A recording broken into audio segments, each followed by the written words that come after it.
y escuchando la tertulia, me encantó. Y el gusanillo se me despertó y entonces cuando Tony me pone el caramelo en la boca y me dice, uy, hoy hay otro, yo, pues, vale, dejo todo y me conecto. Y porque ha sido una pasada la primera parte, entonces se está internacionalizando todo esto en una aldea global y es muy importante de que llegue a diferentes partes del mundo con diferentes miradas y en diferentes contextos, por supuesto, como es el caso latinoamericano, que nada tiene que ver con el espacio europeo, por supuesto. Y bueno, eso es todo. No sé si se me ha quedado algo, pero bueno, ya tenemos vamos. por el momento por aquí también a Mari Carmen. Hola, Mari Carmen. Desde Perú, ¿verdad? Sí. ¿Qué tal? Buenos días. Así Buenos es, días. Perú.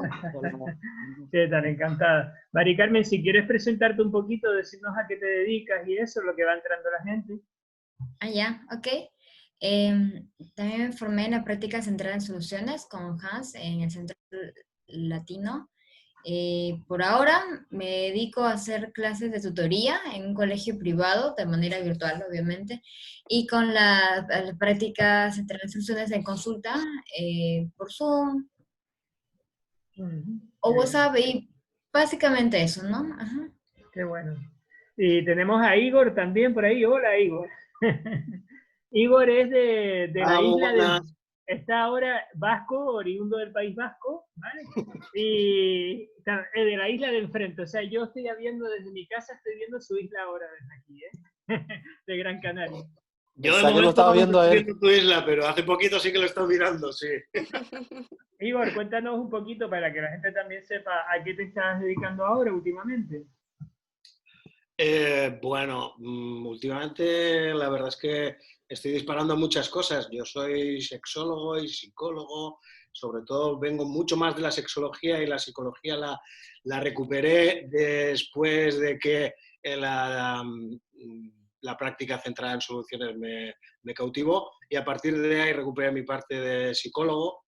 Y ahora mismo me estoy dedicando, es curioso porque he dejado la sexología a un lado. No quiere decir que no la haga, pero la hago en mi consulta privada y estoy trabajando en una fundación con temas de adicciones y por otro lado también estoy colaborando con el Cabildo en temas de menores, bueno, en todo esto. Y a todo lo que me llaman, pues... Claro. Claro. Pues bueno, hoy la idea nuestra hoy era un poquito hablar sobre todo de cómo podemos aplicar, digamos, este concepto que ya conocemos y lo trabajamos, que tiene que ver con las excepciones, ¿no? Y cómo podemos aplicar todas estas ideas en estos momentos que estamos viviendo y quizás cada uno desde su ámbito y generalizar también un poco, pensar un poquito más allá, ¿no? Cómo podemos aplicarla a las comunidades donde vivimos. Porque no sé la experiencia que tenéis ustedes, donde nos quedamos el último día hablando aquí, básicamente fue que como que hay muchas, los medios de comunicación en general, no sé, yo creo que es algo que ocurre también en Latinoamérica, están muy centrados en difundir mucha noticia negativa, ¿no? De lo catastrófico que va a significar esto, de la cantidad de personas que van a padecer problemas psicológicos, trastornos, etcétera. Y más bien luego hablando entre compañeros y profesionales, la impresión por lo menos compartida aquí en Tenerife, y no sé si en Gran Canaria también la tiene, es que más bien las familias salen adelante, o sea, no vemos nosotros que la gente esté llamando apurada con ansiedad y angustia, etcétera, ¿no? Es verdad que en el momento en que nos encontramos aquí ahora en España es un poco diferente al que a lo mejor están en algunos países de Latinoamérica, ¿no? Porque ahora aquí nosotros estamos ya saliendo a la calle, estamos en plena desescalada y la impresión que yo tengo viendo el movimiento que hay en la calle es que la gente sigue haciendo una vida normal, es decir, siguen yendo a comer, siguen reuniéndose, siguen... No veo realmente o sea, y luego mi trabajo, ¿no? En mi trabajo tampoco, cuando yo llamo a las familias por teléfono y les pregunto qué va mejor, qué habéis notado, realmente hablan de mejorías, incluso hablan de aspectos que han descubierto en este tiempo, ¿no? Aspectos que han descubierto, por ejemplo, con respecto a los hijos, con respecto a ellos como padres o como madres, y que les ha gustado y que quieren mantener eso, ¿no? En el tiempo.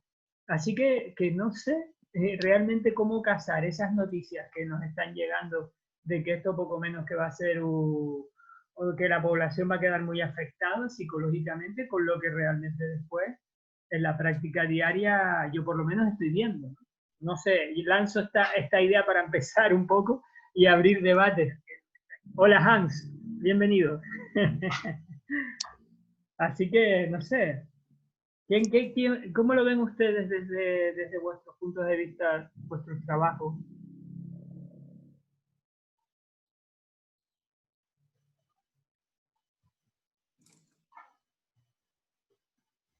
¿Qué estáis viendo ustedes por ahí? Todos a la vez no, que tenemos que silenciar los micrófonos. Tony, mira a ver con los micrófonos. Pues, ¿Tenéis esa misma impresión? sí, Tony, yo coincido contigo. Me ha tocado, yo asesoro a escuelas Montessori y me ha tocado en este tiempo hablar con familias y resulta que ¿para qué nos necesita? Casi, ¿no?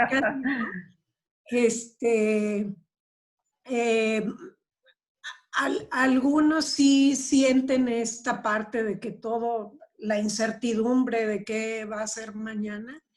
Y yo he trabajado con ellos o conversado con ellos sobre lo que van descubriendo día a día con sus hijos, sí. Ellos como familia.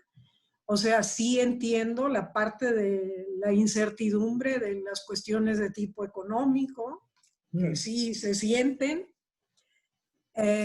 Pero resulta que ellos han descubierto muchísimas cosas de sus hijos, de ellos mismos, que no conocían. Y de pronto, al descubrir esto, han encontrado recursos que pueden transmitir mucho mejor, inclusive desde esta perspectiva en la que están aislados, digamos, ¿no? Yo no hablaría de confinados, ¿no? Que me parece una palabra medio catastrófica, ¿no? Sí, todavía no es cuando el destino nos alcance, que ya nos alcanzó, ¿verdad? Sí. Pero bueno, pero sí. Coincido. Por ejemplo, Tony, en el caso ecuatoriano, ha sido muy interesante porque la construcción de redes, ya sea comunitarias, familiares, ha sido primordial para afrontar esta adversidad y salir fortalecido. Pongo en contexto que en nuestro país el 60% de la población trabaja en el mercado informal. Y eso, desde una perspectiva, desde una mirada, ha permitido que se vuelvan a reactivar. La gran paradoja es, en un país donde hay una inequidad social grandísima, donde hay personas en situaciones y familias de pobreza y de extrema pobreza, ¿cómo es posible que le digas a las personas que no pueden salir a la calle para trabajar? Y su único sustento, y muchas veces son familias numerosas, tienen hijos menores incluso. Y el tema es, en ese ámbito, que se han apoyado de familiares, de amigos, han emprendido pequeños negocios, ya diría, de alimentos elaborados, de vender verduras, muchas veces cumpliendo el distanciamiento social y otras veces no, para poder vender sus productos y poder hacer pequeños emprendimientos que le permitan activar todos esos recursos familiares, contextuales, comunitarios, en definitiva, y poder escapar bien de la crisis. Y eso ha sido una de las grandes enseñanzas, que se han activado muchos recursos al interior de la familia, de las comunidades, se han arropado para poder sobrevivir y poder afrontar esta crisis. Yo les ponía a los estudiantes un ejemplo. Si nos caemos en un pozo, ¿por dónde? Para salvarnos, nos cogen no por la parte herida, nos cogen por la parte sana. Y decían, wow, ¿y qué quiere decir todo esto? Que en definitiva, realmente nos salvamos partiendo de activar nuestras fortalezas, nuestras potencialidades, y no desde la parte herida, que sería metafóricamente hablando el modelo deficitario. Bien, desde esa perspectiva entendida también le pongo la metáfora de un velero. Vamos en un velero, un barco, y todos tenemos que salvarnos para llegar a puerto seguro. Y vino una gran tormenta, un evento no normativo. No esperábamos esto. Estábamos en shock y hubo que ir al cuarto de máquinas y coger telas viejas, que serían nuevas herramientas, métodos para enseñar en línea, para podernos salvar. Y eso es lo que ha pasado. Utilizo mucho las metáforas porque es un recurso muy importante en la intervención centrada en soluciones. Ver, deconstruirnos para reconstruirnos partiendo de diferentes miradas. Y eso es lo que realmente ha pasado aquí, que la gente ha sobrevivido tejiendo redes, construyendo puentes desde el interior de la familia, desde lo comunitario. No Así vamos que, ahora al Supermaxi, que es carísimo, ahora vamos a la tienda ajá, rápida, a la tienda virtual. así que Héctor, tú lo que has notado Sí, que crees que es algo que está funcionando es sí, que las comunidades, digamos, que se están apoyando más entre vecinos, entre personas que viven cerca unas de otras, entiendo, ¿no? Es lo que me quieres decir, ¿verdad? Que tú no notas que, por escucho muy bien. ejemplo, a Sí, nivel de economía, que se está dando más como una economía colaborativa. Es colaborativa. decir, Y también activando un factor muy importante en la cosmovisión andina, que son las costumbres ancestrales. Eso también ha sido muy importante aquí. Se están rescatando costumbres que se han ido perdiendo con la modernización y la globalización, que ha sido un resorte importante para que la familia rescaten las tradiciones de las personas adultas mayores y poderlas contextualizar y aterrizar en el momento actual. Es decir, eso sería interesante para el Congreso y para estos espacios también, cómo a partir del rescate de culturas ancestrales, incluso muchas veces vinculadas con el universo indígena, han propiciado poder afrontar estas adversidades. ¿Sí? claro, curioso, sí. Héctor Hans, casi se conocen Sí. presencialmente, pero vale, vale. Pues sí, yo creo que eso es un aspecto interesante. Aquí en Canarias, por ejemplo, se está también, por lo menos lo que yo he visto aquí en la zona donde yo vivo, se está también apostando más por el comercio un poquito más local también. Es decir, hay mucha gente que va a los mercados, que antes no iba, ahora está yendo más. Por ejemplo, pues entre vecinos se compran, si tienes una huerta, pues pides al vecino pues, papas o pides, se está prestando un poquito más ese tipo de interacciones, ¿no? Que me llama mucho la atención también. Así que yo creo que es yo creo que eso es una potencialidad interesante, como lo local de repente ante este proceso de globalización lo local ha ido como enfatizándose, ¿no? Dándose importancia, sí. Hans, ¿qué has notado que va mejor en estos tiempos? Bueno, en el Perú, últimamente, las últimas semanas, ahí está Mari Carmen, Sí, también, sí. no han sido las mejores. Un poco por lo que ya comentaba Héctor, ¿no? Entonces, en Latinoamérica, creo que por cómo está ahorita Venezuela, por cómo están las cosas en Ecuador, Perú, Brasil. Brasil, y bueno, pensando en de pronto formas más o menos homogéneas de vida, porque en definitiva entre Perú, por ejemplo, y Argentina hay diferencias bastante marcadas, pero siento que cuando yo he ido a Ecuador he visto que hay cosas muy, muy, muy similares, ¿no? Entonces, cuando he ido a Bolivia, pues también, aun cuando el tipo de gobierno en los últimos años han sido muy diferentes, y entonces estas cosas de las diferencias sociales sí han hecho de las marcadas diferencias sociales, sí han hecho una cosa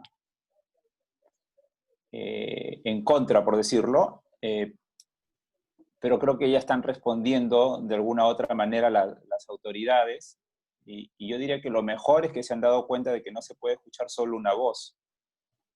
O sea, no se puede escuchar solamente la voz del colegio de médicos. O sea, que son la punta de lanza, sí, genial, porque son quienes tienen que decir cosas importantes a nivel de salud física.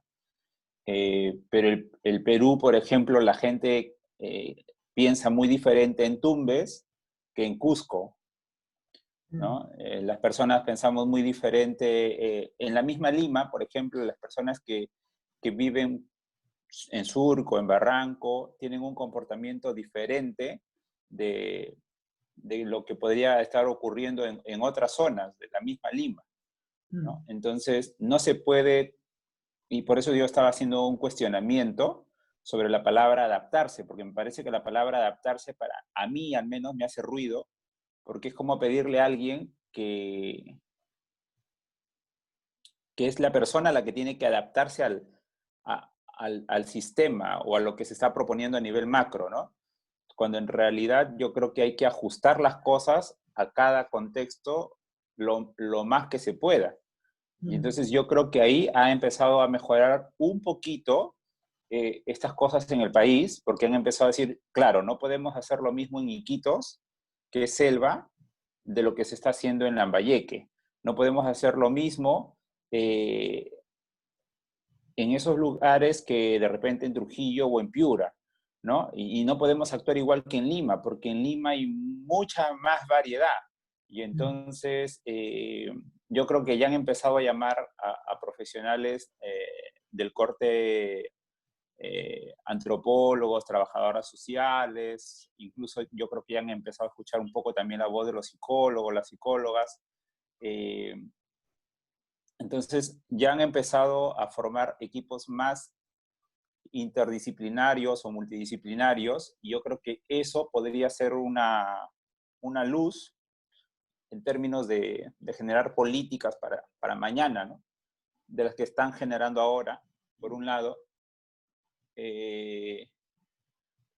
Por otro lado, eso así a nivel macro, creo yo, es mi lectura, puedo estar equivocado, ¿no? Entonces, y hacía referencia a la palabra adaptar y ajustar, que me parece que tienen diferencias significativas, no solamente son un cambio de palabras, sino que yo creo que coinciden con lo que hacemos desde la práctica centrada en soluciones, en donde ajustamos las cosas a las personas, ¿no? Las cortamos a su medida, de la mejor forma posible, ¿no? Entonces, incluso estos días yo venía reflexionando cuánto daño nos ha hecho el pensamiento de Darwin, ¿no? O sea, de pronto no le quiero echar la culpa a Darwin, pero de pronto no fue su intención, pero cuánto daño nos ha hecho esta cosa de la ley del más fuerte, ¿no?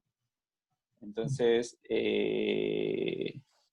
claro, o sea, si pensamos en términos de pirámide a nivel de naturaleza, sí, pues eso pasa, ¿no? Y yo bromeaba el otro día con nadie, le decía, imagínense pues que le podamos decir a León, León, no te acabes los venados, pues no te pases, ¿no? O sea, ¿cómo te los vas a estar comiendo? O sea, hay que mantener la solidaridad con el venado, o sea, no seas malo, León, ¿no?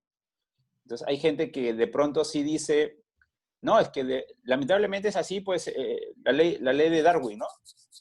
Entonces, Hola. pero, hola Marga. Hola. Hola. Y entonces, no puede pasar lo mismo pues con nosotros, con los seres humanos, ¿no? Por un lado. Y ya pensándolo más en términos, de la atención, ha sido bien curioso porque me he encontrado con un estribillo que lo voy a colocar en una sola frase, pero más o menos es la idea, ¿no? Habían personas que me han dicho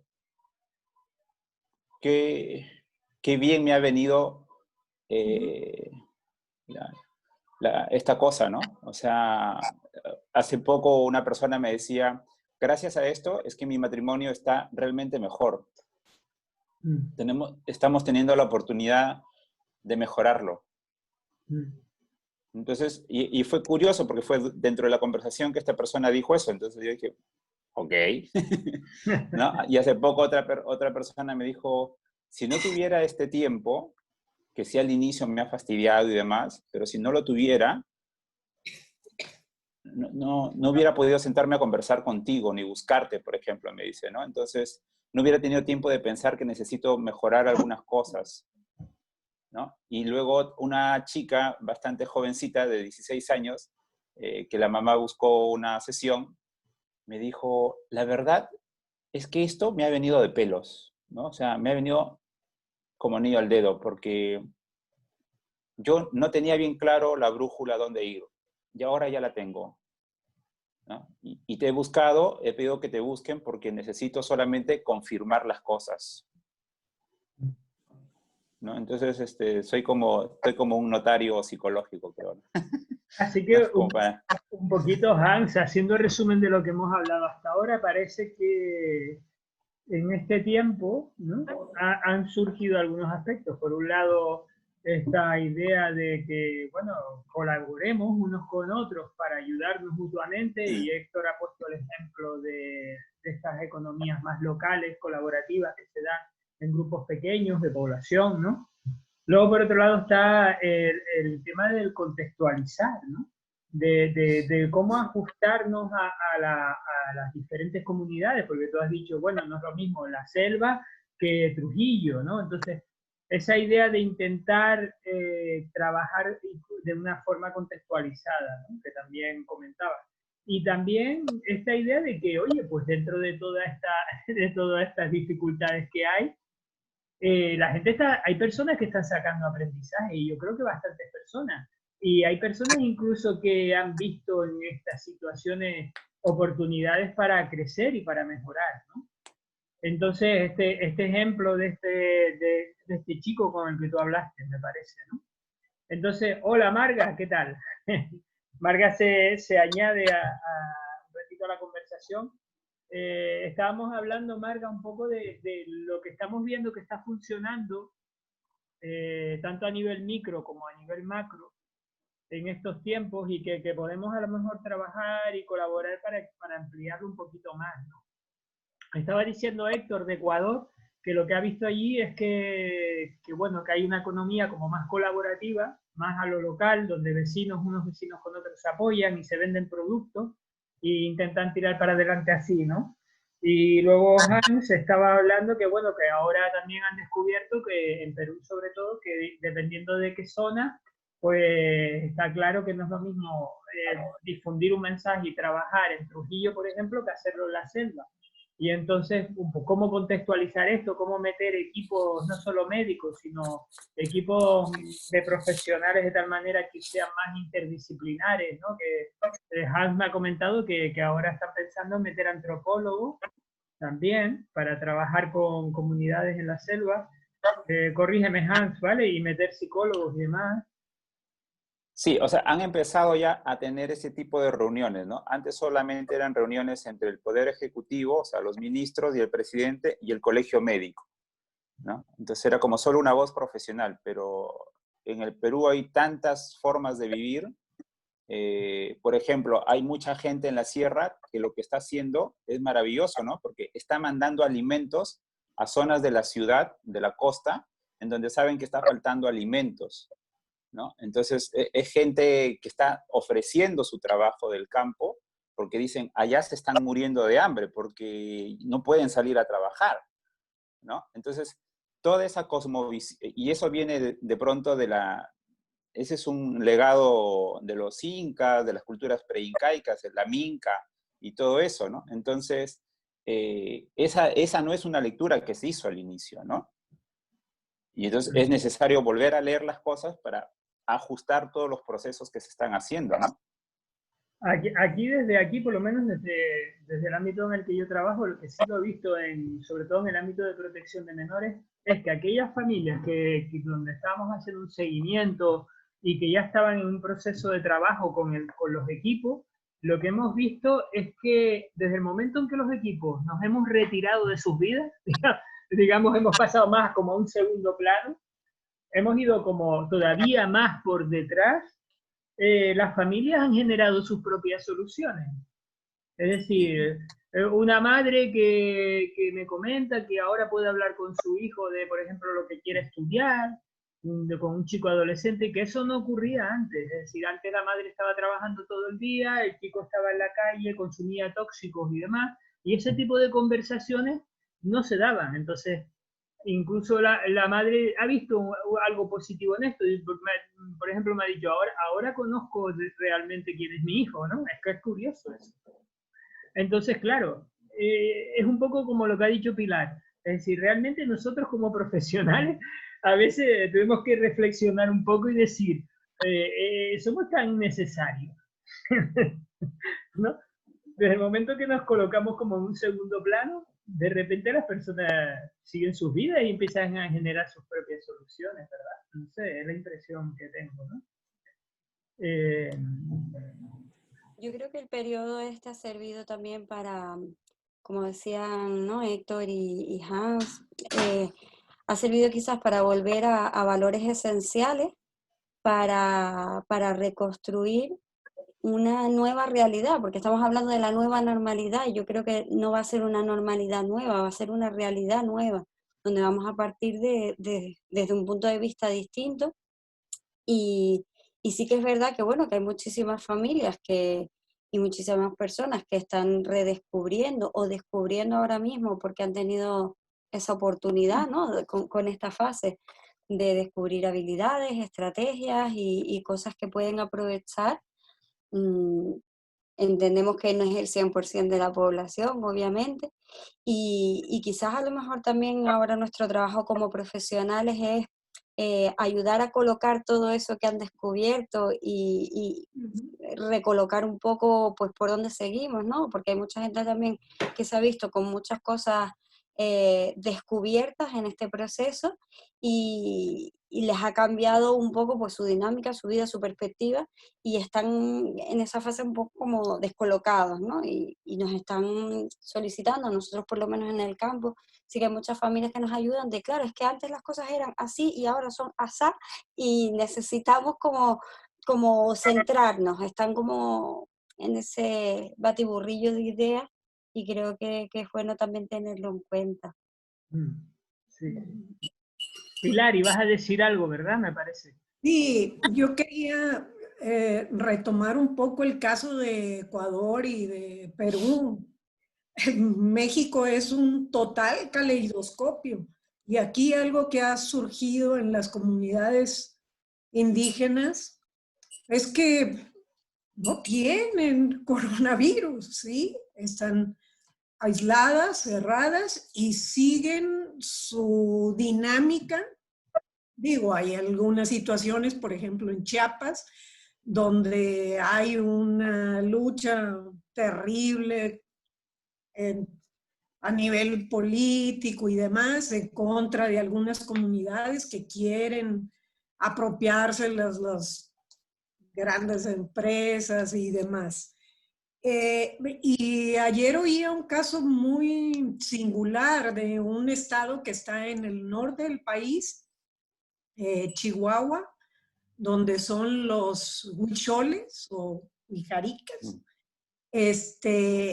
La parte que colinda, Ciudad Juárez, la parte que colinda con los Estados Unidos, hay una cantidad de brotes y terribles, pero otra parte del estado, que es un estado muy grande, hay zonas donde, la de los huicholes, por ejemplo, que no ha cambiado la dinámica, ¿sí? O sea, no ha cambiado su dinámica tal vez en sus procesos que siempre hacen un camino hacia San Luis Potosí, se han detenido, digamos, que tienen que ver con su cosmovisión de la vida y demás. Se han puesto en pausa, pero se han mantenido las comunidades, diríamos, limpias de todo este ruido que está por afuera. Y el otro factor que tenemos en México es una cuestión de tipo político, ¿sí? Hay una pugna terrible porque vivimos una nueva administración impensada por años y que está dando pasos pues yo diría que bien, ¿verdad? Pero muchos lo ven como mal, que han dado esta apertura a todas estas antropólogos, etnólogos, psicólogos, para ir viendo estas diferentes realidades. Efectivamente no se puede responder igual. De hecho, en las cuestiones de la educación, por ejemplo, hay comunidades que se quedaron de pronto ya sin clases y nada, porque no hay acceso a internet y demás. Y los maestros rurales son los que están trabajando con ellos. ¿Sí? Entonces, eso quería mencionar. Genial. Marga, yo no sé en tu caso si tú has atendido o estás trabajando en lo privado ahora, atendiendo a personas y tal, que hayan generado secuelas o algo derivado de esta crisis o no. O cuál es tu impresión si tú ves que la gente sigue viviendo y llevando su vida, vamos, que no ha sido esto que nos han contado desde los colegios oficiales de psicólogos, que vamos a ver una población tremenda, que va a generar secuelas derivadas de todo esto, ¿no? No sé cómo lo estás viendo ahí. Yo he estado trabajando también durante el confinamiento virtualmente, bueno, me imagino que como la mayoría de los terapeutas que atienden, ya volví a lo presencial, ahora lo estoy combinando y sigo con la formación. Me están entrando bastante gente nueva y lo más que estoy viendo es que la gente sigue con sus vidas, los problemas que estoy atendiendo son los de siempre y lo único que estoy atendiendo a sanitarios. O sea, por ejemplo, los casos que ya tenía o los nuevos que tengo, que tienen que ver con enfermeras, con ATS, con médicos o con médicas, o sea, este tipo de población que atendía ya por otros motivos y cambié y tuve que atenderles por otros cuando empezó el confinamiento, o sea, cuando empezó lo del coronavirus, entonces tuvimos que tratar más, un poquito, pues la sobrecarga que tenían, lo que estaban viendo, la ansiedad que les estaba provocando, todo esto. Quitando los sanitarios, el resto de las personas que atiendo igual y los que me están entrando nuevos entran por temas habituales que tenían aparcados por el confinamiento. Ajá. Pero porque yo al menos, la gente que conozco aquí en Salamanca o otra gente que conozco en otras ciudades, que hablamos bastante sobre esto, sobre los casos y tal, les está pasando un poquito igual. Al menos es lo que nos llegan a nosotros. No sé en otros sitios. Y luego, por ejemplo, algo que sí estoy viendo diferente, he tenido que cambiar un poquito algunas cosas de trabajar con parejas, pero de esto no os voy a contar porque mañana tengo el aperitivo. Ah, mañana te veremos, sí, mañana te veremos. Por cierto, Marga mañana tiene una intervención, para que lo sepan, lo buscan por Facebook porque saldrá ahí la transmisión. La Federación Española de Asociaciones de Terapia Familiar. Se meten en la página de ellos, Federación Española de Asociaciones de Terapia Familiar, ahí está anunciado el evento donde van a entrevistar a Marga y también ¿no? ¿Quién era la que estaba aquí? Anet, creo. Anet, sí. Y vale. Vamos a hablar del tema de las parejas, que es, ahí yo tengo que hacer algunas cositas un poquito diferentes, que las contaremos mañana. Y luego con las familias, estoy trabajando mucho. ¿Os acordáis las preguntas que puso Marc la otra vez que nos conectamos? Que puso unas preguntas. Sí, las preguntas de afrontamiento, las otras de... Y las otras, las del aprendizaje. Y esas, tal. Sí. Bueno, pues con las familias las estoy trabajando muchísimo. Incluso se las paso a ellos, que las trabajen juntos y luego lo trabajamos en la sesión. Y les está viniendo muy bien, porque además de lo que ya estábamos trabajando, están sacando cosas, aprendizajes. pero yo no estoy viendo nada extraño que me esté llamando la atención en mi trabajo de decir, esto es una derivación de la pandemia o de lo que está ocurriendo, en mi caso. Yo creo que eso es algo compartido, Marga, porque desde aquí también a nosotros nos ocurre lo mismo. La impresión que tenemos es que las dificultades que las familias a veces tienen, por las que vienen, por ejemplo, a nosotros, vamos a ver, son dificultades que si no hubiera existido el confinamiento también hubieran estado, es decir, no hay ninguna diferencia, ¿no? Incluso yo he visto que aquellas familias que ya tenían un proceso de trabajo con nosotros iniciado y que justo ocurre esto, lo que he visto que ha ocurrido es que han descubierto o han sacado aprendizaje de esto. Es decir, es curioso. Mira, claro, todo el tiempo hubo gente que dijo, bueno, prefiero que cuando volvamos a tenerlo en presencial, lo aparcamos hasta lo presencial. Y con muchísima gente lo que ha pasado después, que cuando he hablado con ellos me han dicho que han resuelto ya el problema, porque ya no han... A mí me pasa mucho, yo siempre me cojo vacaciones como un mes y medio en verano. Cuando vuelvo en septiembre, la gente está mejor. Que yo les digo, pero si es que peora. Entonces, para mí es más de lo mismo. O sea, un tiempo inician la terapia, un tiempo sin tratamiento y mejoran. Encuentran, yo creo que ponen más en marcha todo lo que tienen, se hacen más independientes, se ven con más recursos porque no tienen otra opción. Claro. Les pasa igual, ¿eh? Yo en verano cuando vuelvo han mejorado la mayoría. Sí. A mí sí me gusta. Hola, ¿me oye? Sí, sí, te oímos. Sí. ¿Te oye? ¿Me oye? Sí. Los saludo a todos y a todas. ¿Qué tal, Marga, Hans? Hace tiempo que Marga, que ya nos veíamos. A mí sí me gustaría añadir algo más. Es verdad que mis compañeras y compañeros de menores me comentan lo mismo. Yo también lo he visto, que han habido mejorías, un poco lo que hemos comentado, y que han sacado sus propias habilidades. Quizás con lo que decía Vanessa antes, me parece también importante que esas habilidades, esas fortalezas, mantenerlas, ¿no? Un poco ese reto, ¿no? Nuestro como profesionales. ¿Cómo podemos ayudar a esas familias a que se mantengan esas habilidades, ¿no? Pero sí me gustaría añadir que en el campo de mujer y de violencia de género sí que ha habido un aumento bastante significativo. Nosotros nos hemos encontrado con que los casos se han duplicado solamente en el tiempo de confinamiento, y es verdad que los recursos de atención a la mujer y a los menores víctimas de violencia de género pues se han fortalecido, ¿no? Yo tengo un teléfono de guardia, de emergencia, los equipos se fortalecen en todos los niveles, a nivel estatal, autonómico, local, porque se han creado campañas de atención con dispositivos de protección y de acompañamiento a las mujeres y a sus familias. Y sí es verdad que por ahí sí que han habido esos aumentos, ¿no? De detección. También es verdad que a nivel de redes comunitarias, como comentaban antes, han pasado cosas que antes no sucedían, que era que las mujeres me comentan que antes no tenían o no habían notado un apoyo vecinal.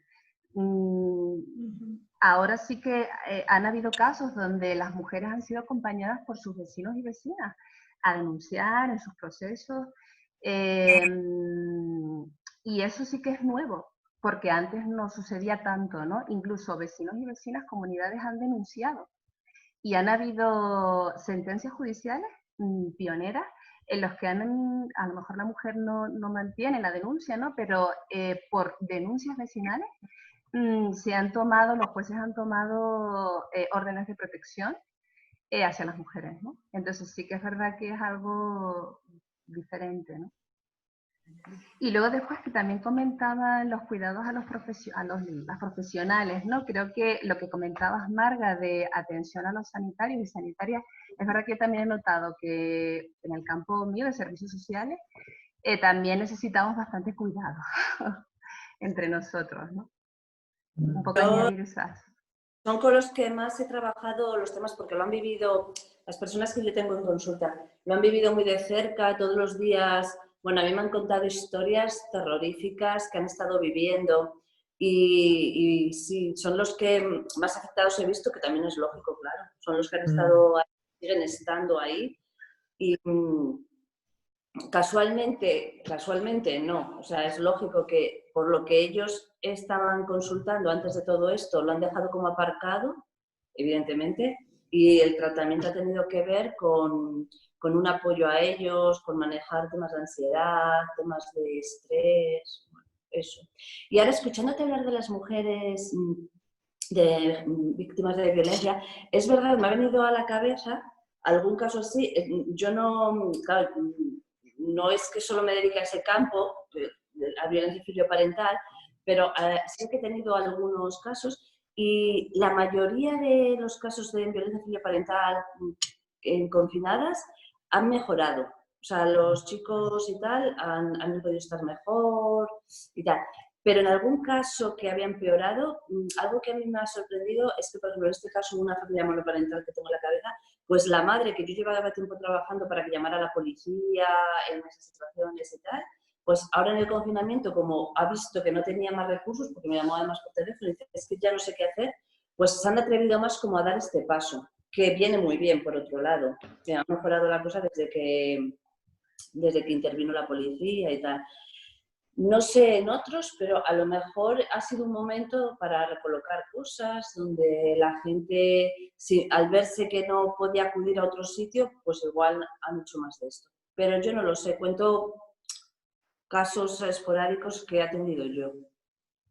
No sé, Meni, la impresión que tú tienes, pero el que de repente hayan casos nuevos que han aflorado, a lo mejor también la lectura que puede tener es que, un poco conectando con lo que dice Marga, que quizá hayan tomado la decisión de denunciarlo, ¿no? O quizás los vecinos hayan tomado la decisión de denunciarlo y quizás a lo mejor son situaciones de maltrato que ya se venían sucediendo, que bueno, esto ha sido una oportunidad como para decir, pues lo denuncio, ¿no? No sé. Sí, seguramente, sí, vamos, porque seguramente ahora habrá más estudios sobre eso, pero es verdad que las situaciones de violencia de género son situaciones prolongadas en el tiempo, ¿no? Entonces, es lo que decíamos, que se detecte ahora más casos, no tiene por qué, o sea, no es negativo, todo lo contrario, lo que decíamos, pero sí es verdad que se tiene que fortalecer los recursos, sobre todo a nivel normativo, que ya lo tenemos con el Pacto de Estado contra la violencia de género aquí en España, pero se tiene que seguir fortaleciendo y manteniendo, ¿no? Esa situación de fortalecimiento hacia la mujer y a sus hijos e hijas víctimas de violencia. Mira, una cosa, porque ahora me acabo de acordar, para compartirlo con Hans. Hans, explícanos un poquito, porque es que me ha gustado mucho. Mira, hace un tiempo hablé con Hans, estuvimos conversando, y él me dijo algo que luego a lo mejor le podemos encontrar la conexión a la conversación que estamos teniendo. Él me dijo, mira, Tony, las excepciones se construyen. No solo es que se den excepciones, es que las excepciones también se construyen, ¿no? Explícanos un poco eso, Hans. Debo haber estado con copas para decir eso, pero sí.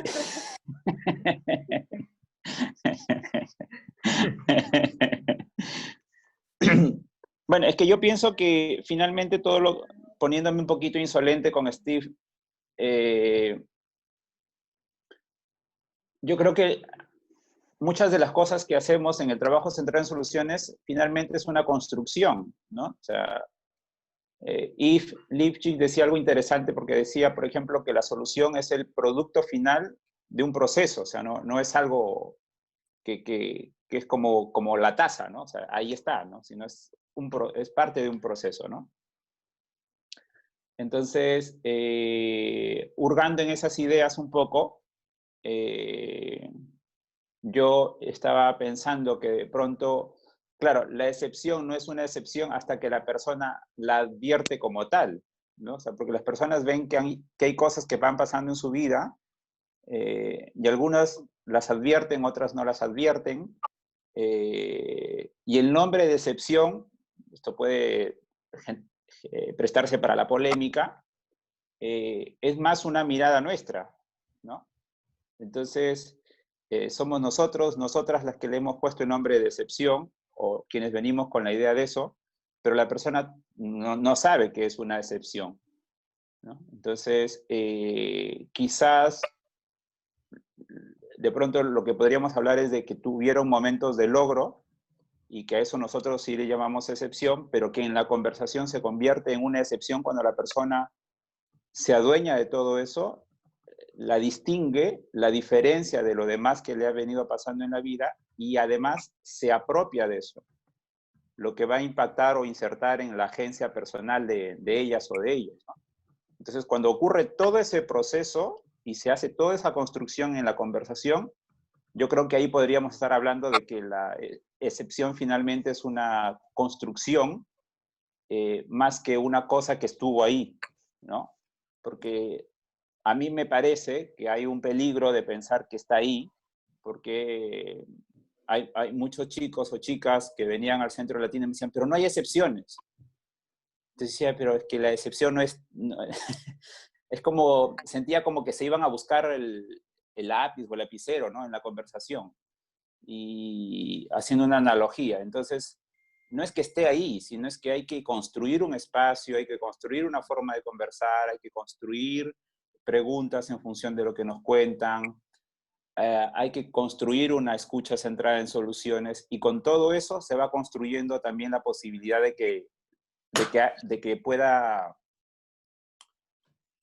la conversación aportar una experiencia de logro de las personas, ¿no? Entonces, sí, es ahí cuando la gente de pronto ya puede decir esto es mío, pero si es que pensamos que ahí está la excepción, entonces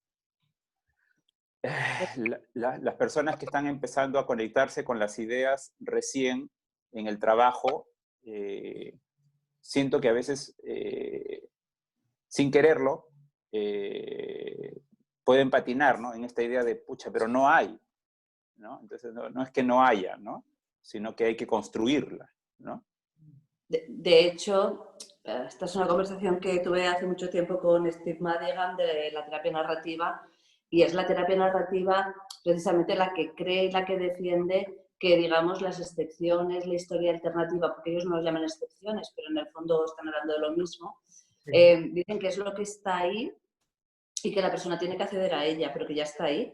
Desde lo centrado en soluciones, siempre se ha hablado de una construcción, o sea, es algo que se construye, es algo que puede estar o no puede estar, pero en cualquier caso es algo que construimos con el lenguaje y con ellos dando significado a hechos. Es desde la narrativa donde se dice o donde se cree o donde bueno, dentro de su marco teórico lo ponen en que es algo que ya existe, o sea que la excepción existe. Hechos alternativos también, porque tampoco los llaman excepción. Es que es una discusión que tuve con Steve Madigan hace unos años y por eso lo tengo clavado ahí. Eso es más de la narrativa. Desde lo centrado en soluciones, las excepciones se han construido siempre. Mira, Marga, y un poco conectándolo con eso, porque ahora me acaba de venir a la cabeza también una discusión que tuve yo. ¿Se pueden construir excepciones a raíz de una mentira? Por ejemplo, que tú estés trabajando con un chico, ¿no? Que resulta que consume 20 porros diarios y te venga a la semana siguiente y tú le preguntes, bueno, ¿qué va un poquito mejor? Y te diga, no, la verdad que estoy consumiendo menos, ¿no? Y tú veas que realmente no es así, que te venga con síntomas, ¿no? Y digo yo, se puede a través de la conversación aceptar lo que te da y empezar a trabajar desde lo que te da y que el chico pueda llegar a generar soluciones a raíz de ahí. Ay, ¿qué pasó con el chico ese? Pues mira, mejoró, o sea, ese chico tiró para adelante, pero empezó planteándolo como o sea, lo planteó y inicialmente era una mentira, pero aceptándolo como lo que fue y trabajándolo como si fuera real. Claro. Ese chico empezó a jugar a baloncesto porque la solución que generó de ahí fue que se dio cuenta que podía controlar el mono jugando a baloncesto. Y era alto y se le daba bien y tal. Y empezó a jugar a baloncesto y finalmente después dejó el tema del consumo. Lo que llevó a controlar, ¿no? Me suena un poco a que más que una mentira puede ser también una proyección de futuro. Sí. Cuando un milagro, a lo mejor también es un poco mentira, a lo mejor, pero viendo, lo vas visualizando, te lo vas creyendo, te vas motivando y lo terminas haciendo. A lo mejor funciona un poquito así, en ese sentido. Pero fíjate que él visualizó una mejoría que no existía. Es decir, cuando yo le preguntas qué va mejor, ¿no? Y te dice, bueno, estoy consumiendo menos. Y cuéntame, ¿y qué está haciendo diferente? Y a partir de ahí empezó a montar toda una historia que al final reprodujo. Y Tony, estoy pensando, y probablemente tendrías muy buena relación con este chico. Sí. Y a lo mejor el chico dijo que las cosas iban mejor para no decepcionarte. Pues seguramente. Y a lo mejor de ahí empezó a ver y a crear y a construir una historia que terminó llevando a la realidad. Pero es un ejemplo súper chulo, es precioso. Claro, pues yo estaba pensando en esto de construir excepciones, que yo digo, pues igual se pueden construir excepciones en base a una mentira también, ¿por qué no? Y le vale a la... ¿no? Mientras la mentira la construyan ellos. Sí. Sí, es curioso. Tony, yo tengo una pregunta para Meni. Espérate, que está Hans levantando la mano. Vale, perdón. Vale. Sí, perdón. No, dale, Héctor, luego lo retomo. vale. En Latinoamérica se han construido recursos de apoyo para afrontar y acompañar a las mujeres víctimas de violencia de género. Pero ¿qué pasa? Que hay una cultura patriarcal muy fomentada en la sociedad latinoamericana. Incluso tú escuchas mujeres indígenas que dicen, maridito, pegue nomás, pegue usted puede pegar, porque el modelo patriarcal todavía está muy arraigado en la sociedad latinoamericana en general. Bueno, y también hablo desde Ecuador, aunque realmente se han articulado espacios para poderlas acompañar, denunciar.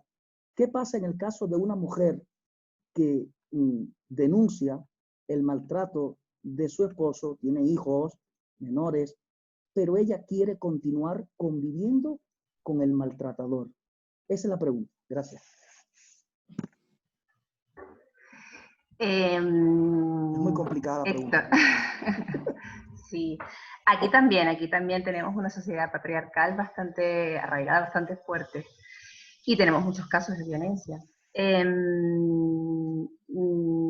A ver, yo trabajo, te voy a decir mi experiencia. Yo trabajo con mujeres y con sus hijos y sus hijas, pero con mujeres que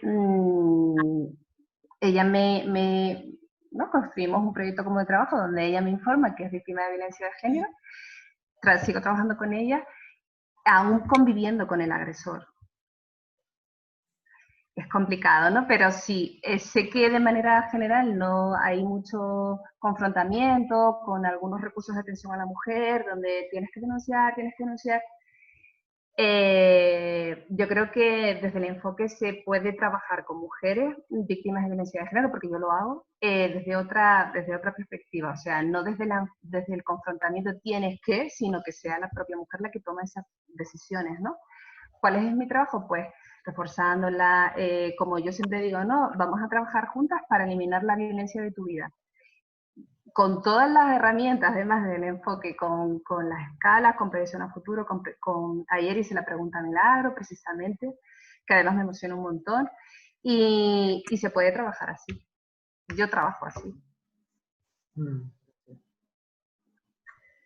El resultado que yo sí que con datos, que sí que puedo también adelantarte, Héctor, es que las mujeres terminan denunciando, y las mujeres además se separan con órdenes de alejamiento, porque a veces cuando hay cuando las mujeres, pues desde el entorno, desde las profesionales o las profesionales, tienes que denuncia o tienes que separarte, se separan pero sin órdenes de protección, que es muy importante, importantísimo. Claro. Y en este caso, pues sí, terminan tomando sus propias decisiones y dicen, no, yo tengo que protegerme a mí y a mis hijos e hijas. Claro, porque Meni, yo lo que veo que en tu caso, por ejemplo, digamos que en la intervención en violencia de género hay dos modelos, digamos, interiorizados por los profesionales, ¿no? Uno es la profesional o el profesional que le dice a la mujer lo que tiene que hacer, ¿no? Tienes que separarte, tú no puedes seguir así, tienes que, ¿no? Y luego está el otro, que va más un poco con el trabajo centrado en soluciones, que es facilitar que la mujer genere su propia solución, ¿no? Sí, es lo que explicaba. No, tiene que ver por eso. Sí, lo que pasa, Tony, que yo prefiero que en este caso, tú que tienes un montón de experiencia de formación con equipos de trabajadoras sociales y psicólogas que trabajan con mujeres víctimas de violencia, que lo comentas, a lo mejor tú, seguramente tú tendrás más información, porque como formas a muchos equipos, coméntanos un poquito tú Bueno, qué es lo que estás viendo, porque es verdad que tú tienes... Yo lo que veo que inicialmente las compañeras que trabajan, por ejemplo, en ese ámbito, que comienzan el training, digamos, comienzan con esa idea de que no, es que hay que rescatar a la mujer, hay que rescatarla, ¿no?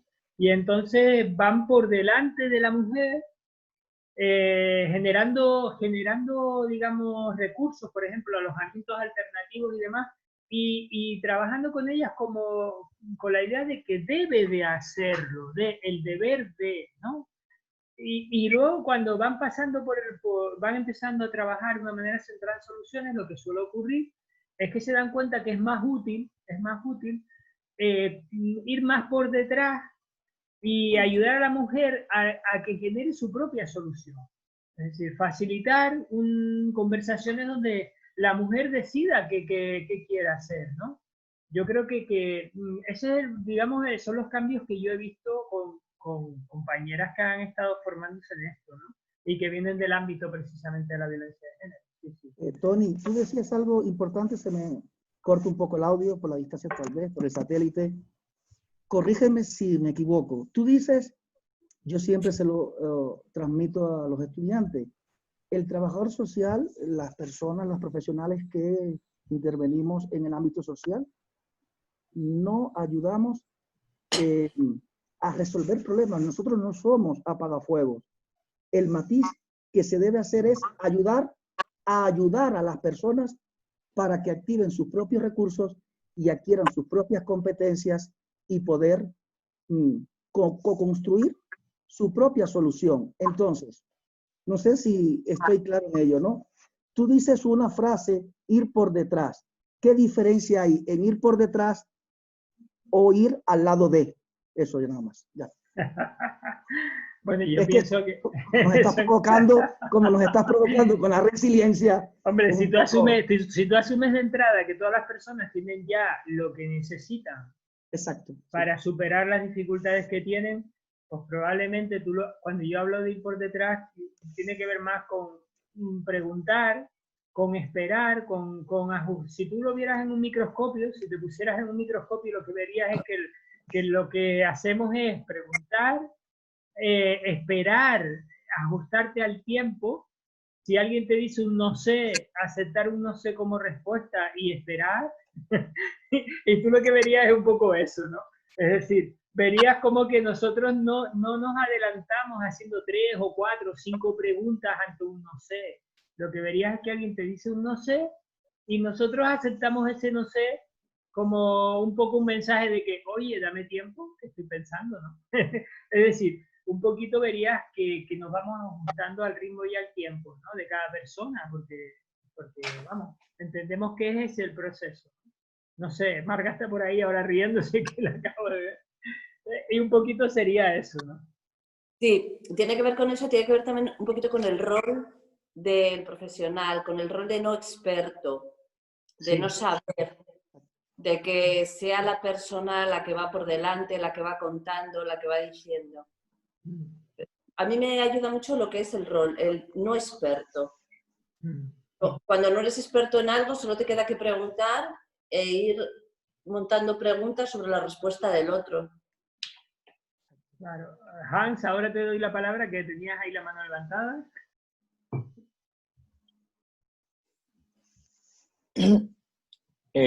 Para hilar con lo que estaban comentando, y también lo estaba diciendo Marga, yo me estaba acordando de una historia que cuenta Harry Corman, en donde él, cuando hacía algunas preguntas, las personas les decían, no sé, y entonces él como que hacía otra pregunta inmediatamente, ¿no? pero él había notado que Steve no hacía eso. Entonces, pero decía, ¿por qué contigo colaboran y conmigo no? O sea, entonces, pareciera ser, no lo sé, porque eso no lo explica Harry del todo en el texto, pero pareciera que él se estaba sintiendo invitado a pensar en que quizás sí había un poquito de resistencia de parte de la gente, ¿no? Entonces, le pregunta a Steve esto más de una vez, y un buen día Steve, estando en la casa de él, dice, pon una cinta tuya. Entonces, y le hizo, pon una mía.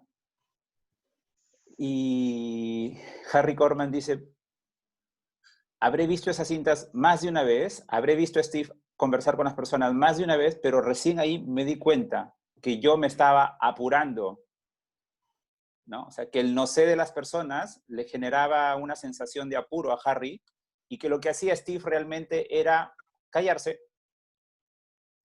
¿no? Porque Steve entendía que si había hecho una pregunta y la persona todavía no lo sabía, tenía tiempo para pensar, ¿no? Y que estaba, entre comillas, implícito en el contrato del diálogo, de la conversación, que si yo ya hablé, te toca a ti ahora hablar, ¿no?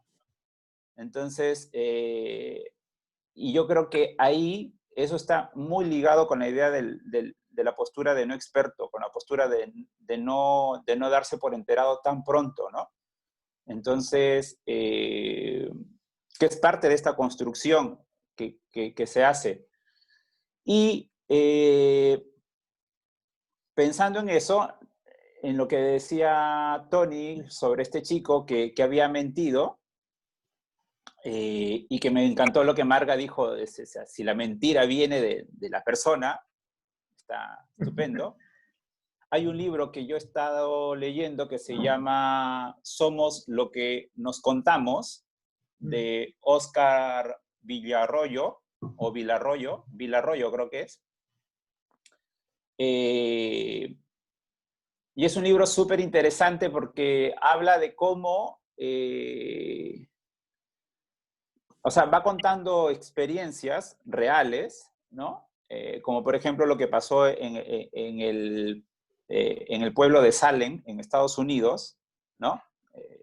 Con esto de las brujas y demás, y cómo es que las personas se terminaron creyendo tanto algo que en realidad no había pasado nunca. O sea, esto de que habían mujeres, incluso varones, que habían hecho artilugios, brujería, y que habían hecho que las niñas, pues, definitivamente tuvieran comportamientos inexplicables, ¿no? Y en función de un contarse a sí mismo, terminaron en 1692 ejecutando a 19 personas, ¿no? Entonces fue como que se creyó tanto esta historia, el pueblo de Salem, que terminó llevando a la acción lo siguiente. Entonces, eso me hace recordar a mí dos cosas, que la memoria lo único que hace es hilar cierta información para darle sentido al vivir, por un lado. Y por otro lado, el trabajo de Daniel Kahneman, cuando él habla de que cuando uno tiene una experiencia, él dice, ¿no? Estás en un concierto disfrutándolo de lo mejor, pero en los últimos 5 minutos te llega una noticia terrible y te preguntan, ¿qué tal el concierto? Al hacer este estudio, las personas usualmente respondían que fue terrible, ¿no? Pero ¿cómo puede ser posible que si estuviste 2 horas en el concierto y los 5 últimos minutos recibiste la mala noticia, cómo es que terminó esos 5 últimos minutos predominando sobre el resto de la experiencia, ¿no? Entonces, y eso está unido con la parte epistemológica de lo que hacemos, ¿no? O sea, por un lado el constructivismo y por otro lado el construccionismo social, y como una gran amalgama esta cosa del lenguaje, ¿no? O sea, todo eso engranado pues termina construyendo la realidad, ¿no? Entonces, si esta persona, este chico, le termina diciendo a Tony, pues estoy mejor, pues probablemente él se sentía mejor, independientemente de si es que estaba consumiendo más o no, ¿no? Y entonces justo ayer que tuve clase con los chicos antes de ayer que tuve clase con los chicos de la formación acá, hablábamos un poco de esto, y que Steve decía, ¿no? O sea, si la persona te dice que tiene un problema, pues te lo tomas muy en serio, ¿no? Y si la persona te dice que no tiene un problema, pues te lo tomas literal también. O sea, también te lo tomas muy en serio, ¿no? Entonces, justo ayer la penúltima sesión que tuve fue con un chico que la mamá le ha sacado la terapia, la sesión conmigo, pero la mamá no le avisó. ¿Sí? Entonces, él se ha enterado de la sesión 10 minutos antes de conectarse al Zoom, ¿no? Y entonces, y él me dice, pues yo no tengo ningún problema. O sea, no sé. Y le digo, estamos en las mismas, porque yo tampoco sé. Tu mamá me dijo que teníamos que tener una cita.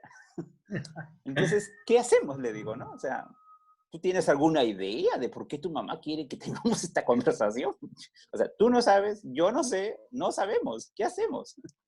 ¿No? Entonces, él me dice, bueno, de repente quiere que me organice más, ¿no? Porque como me ve mucho durmiendo, de repente, ¿no?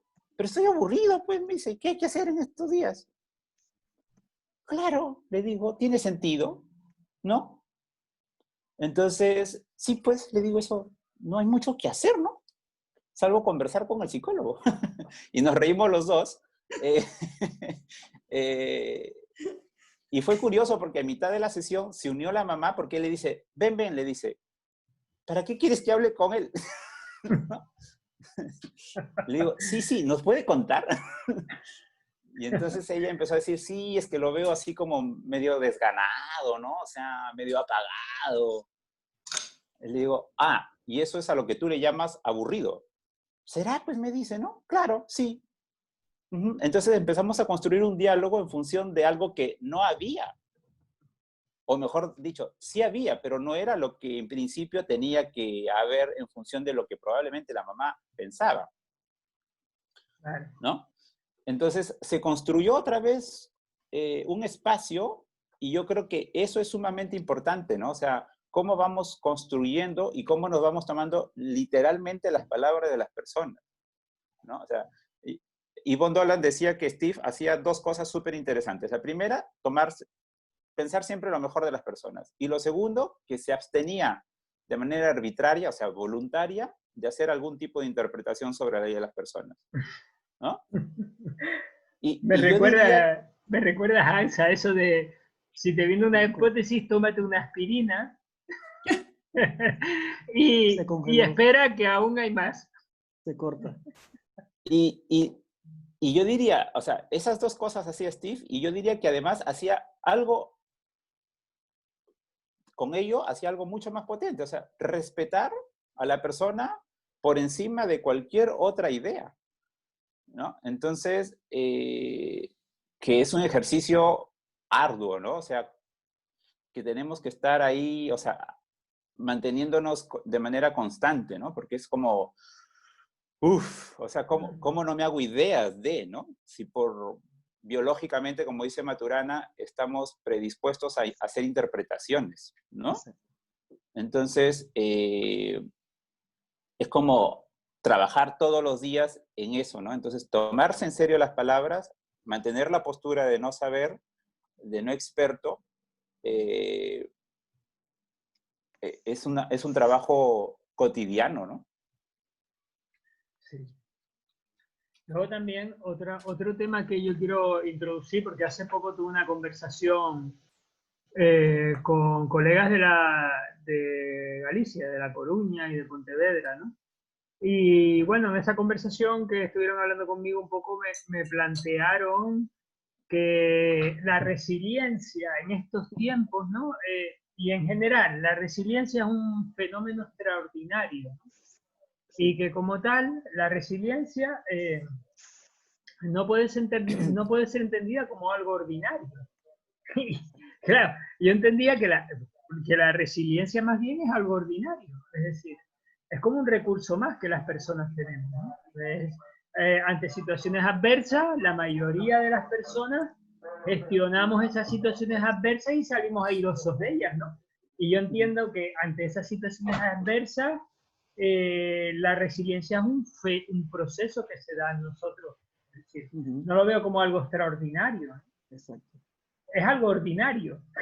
Entonces, ahí es como que se generó el debate, porque ellos planteaban que la resiliencia, no podemos decir que la resiliencia sea algo generalizado en la población. Y yo más bien creo que el ser humano es resiliente de por sí, ¿no? hemos salido airosos de guerras mundiales, hemos salido airosos de pandemias anteriores, hemos salido airosos de un montón de situaciones. Incluso yo creo que quién en nuestra vida, o sea, si nosotros analizamos personalmente nuestras vidas, ¿quién de nuestras vidas no ha vivido situaciones adversas? Es decir, ¿quién no ha vivido, entre comillas, mierdas, ¿no? Como dice Ben Fuhrman. Yo en ese sentido creo que más bien lo normal es que seamos resilientes, lo anormal es que no lo seamos, ¿no?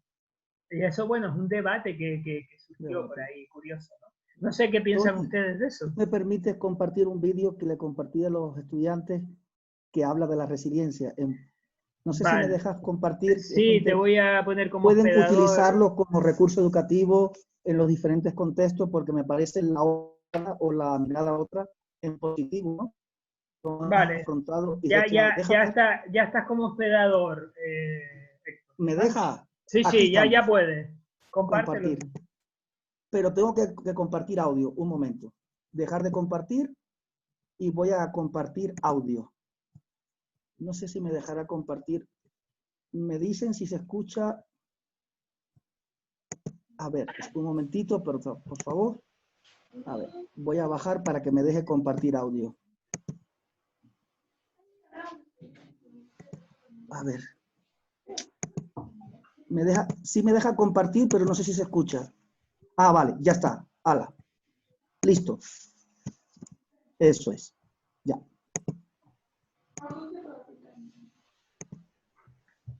Se va la luz, prendemos vela. Falta el agua, improvisamos puentes. Un huracán tumba una casa y la reconstruimos más fuerte. Nuestros niños no pueden ir a las escuelas, nuestras salas se convierten en salones. No podemos visitar a nuestras familias, pues en nuestros teléfonos se dan las reuniones. No podemos saludarnos con las manos, pues nos saludamos con los pies. Cuando nada parece funcionar como siempre, hacemos que todo funcione al revés. Cantamos en balcones, nuestras bañeras son piscinas, la cocina puede ser un laboratorio y el comedor nuestra oficina. Le buscamos la quinta pata al gato y le vemos el lado positivo, porque la superación no depende de qué nos sucede, sino de cómo escogemos vivirlo. ¡Qué increíble capacidad tenemos para adaptarnos! Aprendemos y desaprendemos, nos retamos y nos superamos. Resiliencia parece una palabra de moda, pero está en nuestro ADN. Es la posibilidad de ajustarnos, de transformarnos en tiempo presente. Cuando todo parece en contra, lo viramos a nuestro favor. Cuando nos presentan miles de excusas, siempre hallamos una buena razón. Apegarnos al cómo era, a lo que se supone que iba a pasar, es estancarnos en una calle sin salida, es bloquear una nueva oportunidad. Esta no es la primera batalla y no será nuestra última victoria. Cuando olvides de qué estás hecho, mira tus cicatrices, repasa la historia. Diferente no es malo y difícil no es terrible. Caer y empezar de cero no es morir, es nacer en tiempos de crisis. Bueno, un vídeo muy comentado en clase. Sí. Vale. Genial. Lo hemos utilizado mucho en clase para debatir. Discusiones muy fuertes, muy airadas, pero muy constructivas y muy significativas. Vale. Bueno, pues un poquito sobre esa idea, ¿qué creéis ustedes? ¿Cómo veis esto de saber gestionar un poco las situaciones adversas que se nos presentan?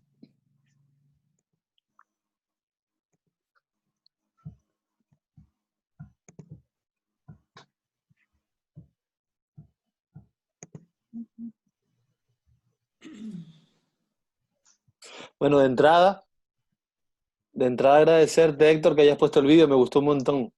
Lo voy a mandar por el chat. Sí, por se favor. lo mando ahora mismo. Gracias. Sí, le pone un montón de pasión a no solo contenido, sino ahí el componente emocional está a flor de piel. Lo hace bastante bien, creo que llega bastante, ¿no? Pero luego yo por otra parte también me planteaba, ¿no? Que al margen de que yo creo que compartimos todos una mirada que tiene que ver con un poquito con esperar que las personas pues saquen sus propias fortalezas, ¿no? Que de alguna manera desempolven las herramientas y ayudarles a organizar también esa nueva cajita de herramientas. Yo creo que también por hacer un poquito de abogado del diablo, nosotros tenemos una mirada un poquito sesgada, ¿no? En ese sentido, ¿no? Pero afortunadamente, ¿no? Yo creo que no veríamos tantas buenas noticias o no veríamos tantas excepciones o no veríamos tantas herramientas si no preguntáramos por ellas. Y creo que en común tenemos entre todos que quizás las preguntas van por ahí.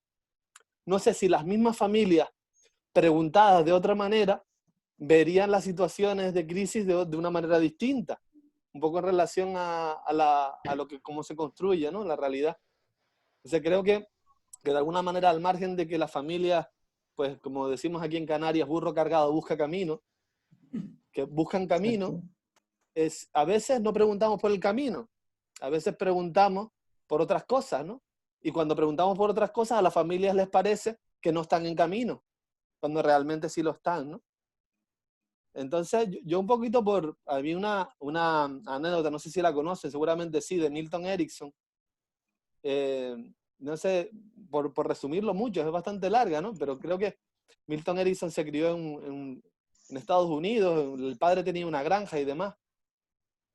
Y un día llegó un caballo allá a la granja, un caballo que no era de ellos. Y el padre estaba bastante preocupado de qué hacía con ese caballo, a ver si iban a pensar que se lo había robado. Entonces, y no había manera de encontrarle el dueño porque no tenía marca ninguna al caballo y demás. Y Milton, después de, creo que tenía en ese momento 10, 12 años, había superado una enfermedad que lo había dejado postrado en su cama mucho tiempo y había desarrollado una capacidad de observación extraordinaria. Y era capaz de no solo de quedarse con los detalles de las personas, sino también observar la naturaleza, los animales. Y le dice, oye, papá, ¿tú quieres que al caballo le devuelva su cuadra? Y le dijo, sí, pero ¿cómo lo vas a saber si es que no tiene nada, no tienes ninguna pista? Dice, no, te repito de nuevo, ¿tú quieres que yo le devuelva su cuadra? Y le dijo, bueno, intenta hacer lo que puedes. Creo que a los 2 días, a los 3 días, creo que le llegó la noticia al padre de un agradecimiento de ese señor que había recuperado su caballo. Y le dijo, ¿cómo diablos lo hiciste si yo no tenía el caballo marcado? Y dice, no, yo se lo dejé a mi hijo que me dijo que lo llevaba a su sitio. Y luego al rato, a la vuelta, ¿no? Le preguntó al hijo, ¿cómo diablos lo conseguiste, ¿no? A Milton. Y decía, papá, fue muy fácil. El caballo sabía el camino de vuelta. Yo solo tenía que acompañarlo. Y a veces no dejaba que se entretuviera mucho comiendo las hierbas. Entonces, claro que fue como una anécdota que de repente a mí tomó sentido, ¿no? Y dices, a veces partimos de la base, ¿no? Como decía Tony o Manny, no recuerdo antes, ¿no? Como de, no, tenemos que rescatar a las personas, ¿no? Y a veces esa visión de rescatarlo, ¿no? De devolverlo a su realidad y todas estas cosas, a veces tenemos esas intervenciones como drásticas que violentamos los procesos de la gente, ¿no? Y a veces es cuestión de pararnos un poquito, como decía Tony, un fiquito por detrás y ver qué movimientos hace para en función de eso reforzar, ¿no? Porque parece que este hombre, Milton, lo que un poco tenía en cuenta es, oye, ¿por dónde suele ir el caballo? ¿Por dónde está yendo? Yo lo acompaño. Probablemente si no lo hubiera acompañado, no sé si hubiera ido, no lo sabemos. Pero esa fue la labor que hizo Milton, ¿no? Y un poco lo que me sugiere todo esto, ¿no? Que al margen de que las familias tienen sus fortalezas y que creo que compartimos esa mirada, también nosotros tenemos una mirada sesgada en ese sentido, ¿no? Y compartimos que las preguntas van orientadas a eso.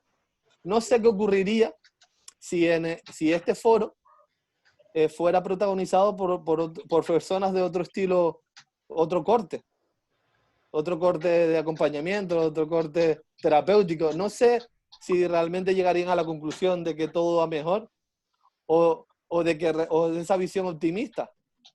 Entonces de repente digo, oye, las familias son los mismos, igual lo que es diferente es la mirada. No se te escucha, Tony. Que quizás como la realidad se construye, pues probablemente se construiría otra realidad un poquito diferente. No sé. Bueno, ¿qué opináis de esta idea de que la resiliencia es algo ordinario? Yo creo que es algo ordinario, extraordinario. Las dos cosas. Algo extraordinariamente ordinario. Es algo que es ordinario, pero que es extraordinario que sea ordinario. Sí. Entonces, dependientemente, a ver, una cosa es, evidentemente nosotros trabajamos todos con un modelo donde cree que las personas tienen recursos, es una premisa fundamental. Si no tuviéramos esa premisa, no haríamos las preguntas que hacemos, no haríamos las intervenciones que hacemos, etcétera. Eso está claro. Ahora, más allá de lo que es este enfoque, este modelo, yo sí creo que las personas, la sociedad, sí tienen esta resiliencia. De hecho, por ejemplo, en esta pandemia, más allá de que miremos a los pacientes o a los usuarios o a las personas o a los consultantes que veamos cada uno de nosotros, o sea, cómo se ha comportado los niños, o sea, por ejemplo, pero no solo los niños, cómo los niños han aguantado todo esto, pero los niños, los adultos, las personas mayores, cómo lo han aguantado todo, yo creo que tiene que ver con la resiliencia, con la fortaleza y con los recursos que tenemos todos dentro, o sea, cómo salimos de cada situación. Esto es algo muy nuevo, bueno, como sociedad, nunca habíamos vivido algo así. Y yo creo que ha habido en general, lo que estaban comentando el vídeo, que a mí también me ha encantado, ¿no? O sea, cómo hemos buscado todos la manera de adaptarnos, de seguir viéndonos a través de otros medios, o sea, cómo nos hemos adaptado a todo esto, da igual en el modelo que estemos trabajando nosotros, o sea, más allá de nosotros, la gente ha respondido así, lo ha construido así. No sé, yo prefiero quedarme con eso y que es algo que tienen las personas y no que solo es nuestra mirada. Prefiero, pero bueno, es personal. Bueno, vemos a Diego por ahí, que se incorporase un tiempito ya. Hola, Diego, ¿qué tal? Hola, Diego. Saludos, bueno, saludos a todos. Saludos. La resiliencia está, bueno, no sé yo cómo lo veo, es que como un poco como Marga, ¿no? Es algo natural que llevamos los seres humanos incorporados. No sé, Hans, si quieres añadir alguna idea nueva, pero al principio, vamos, tiene que ver con los recursos de las personas, ¿no? Y si todos tenemos recursos, a ver, más bien lo anormal es que no seamos resilientes. Chicos, antes de que empiece a contestar Hans, lo siento, tengo motivos familiares que tengo que dejaros. Gracias por este ratito, Marga. Marga, gracias. Marga, te vemos mañana, Marga, un beso. Abrazo, suerte, Marga. Mira, voy a poner el enlace. Vale, gracias. Por favor, gracias, Marga. Un beso. Chao a vosotros y gracias por el vídeo y a todos. Gracias, gracias. Bueno, dice Héctor por aquí que tiene una pregunta sobre la resiliencia.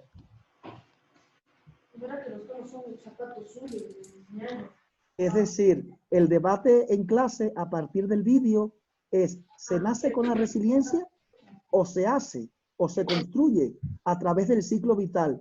Porque en el vídeo dice que lo llevamos en el ADN. Partiendo de mi experiencia personal y de la intervención con familia y con menores, si no tienes la adversidad que tenemos de resiliar y de activar todos esos recursos personales y contextuales, si realmente no tienes esa necesidad implícita de resiliar, entonces la pregunta es, ¿la llevamos en el ADN o se va construyendo partiendo sobre lo que yo estudié, que es una adaptación evolutiva? Eso. Hans. Bueno, digo Hans, pero cualquiera, ¿vale? Igor, Diego. Yo estaba... Sí, yo creo que en la línea de lo que ya se estuvo hablando, tiene que ver con la construcción, ¿no? O sea, no... Para mí, ¿no? Entonces, quizás si hay algún tipo de información, si recurrimos a lo filogenético, hay algún tipo de información que nos invita a vivir, ¿no? O sea, biológicamente quizás sí hay una predisposición a mantenernos con vida, pero como idea yo creo que ya tiene que ver más con una construcción, ¿no? En donde importa lo físico, lo biológico, si quieren, el ambiente y definitivamente cómo nos vinculamos, ¿no? Porque de pronto podemos vivir en experiencias en donde nos sentimos constantemente desprotegidos o desprotegidas, y esta idea de resiliencia podría no hacernos mucho sentido, ¿no? Entonces, yo conversaba con una joven hace algún par de semanas y ella me decía, bueno, hace 10 días, 2 semanas casi, me decía, me estoy dando cuenta de que soy valiente. Y esto me lo ha dicho mucha gente, pero yo nunca me lo he creído, ¿no? Y claro, ¿qué pasó para que en esa conversación ella se supiera valiente, se notara valiente, se gustara valiente? Pues se construyó algo, ¿no? Ahora, yo creo que la resiliencia está genial, pero hay que tener cuidado en que se convierta en nuestro único estandarte, ¿no? O sea, está lindo que le hagamos publicidad a la resiliencia, pero creo que tiene, como muchas cosas en la vida, un tope, ¿no? Un techo. Entonces, yo creo que ahí es cuando empezamos o sea, sí, ya diste muestra de tu capacidad resiliente que has venido gestando a lo largo de tu vida, ¿no? Marga hablaba, por ejemplo, de los niños, ¿no? Cómo los niños han dado muestras de esto de manera contundente. Las personas adultas mayores, por ejemplo, probablemente en Europa más que en Latinoamérica, porque en Europa hay más esta figura de los hospicios, ¿no? O sea, estos hogares bastante bien diseñados para ellos y ellas. En Latinoamérica, o al menos aquí en Sudamérica, que yo conozca, no hay muchos, ¿no? Entonces, yo creo que, si bien es cierto, es importante la resiliencia, hay algo que Tony y yo hemos venido conversando ya hace buen rato, que es esta cosa del crecimiento, ¿no? O sea, post evento crítico, post evento vital, ¿no? Entonces, yo creo que ese es el siguiente peldaño, ¿no? Entonces, la resiliencia sí alcanza para ciertas cosas o hasta cierto lugar, pero si nos quedamos solamente en la idea de resiliente, entonces muchas personas van a asumir que solamente son personas que la luchan y la guerrean, ¿no? Pero ¿y de ahí qué? ¿No? Entonces, y sí creo que es necesario empezar a hablar también del hecho del crecimiento post, ¿no? Entonces, porque si no, de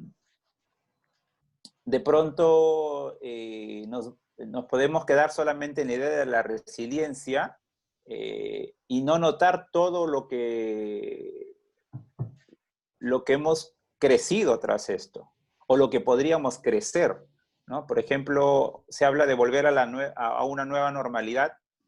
A mí la palabra me hace ruido, honestamente, pero imaginando que sí volvemos ahí, o vamos para allá, entonces, ¿qué persona quiero que vaya para allá? O sea, ¿qué tipo de Hans quiero que vaya hacia ese lugar? ¿No? Entonces, ¿solo el Hans resiliente o un Hans un poquito más experimentado en la vida, un poquito más sabio, que creció un poquito tras esta experiencia, ¿no? Entonces, claro, la resiliencia yo creo que es como la plataforma para luego hablar del crecimiento postraumático, post-ciclo crítico, post-evento vital, como le queramos llamar. Pero sí creo que es importante abrir la puerta para que se puedan vincular estas cosas de la resiliencia y, y del crecimiento, ¿no?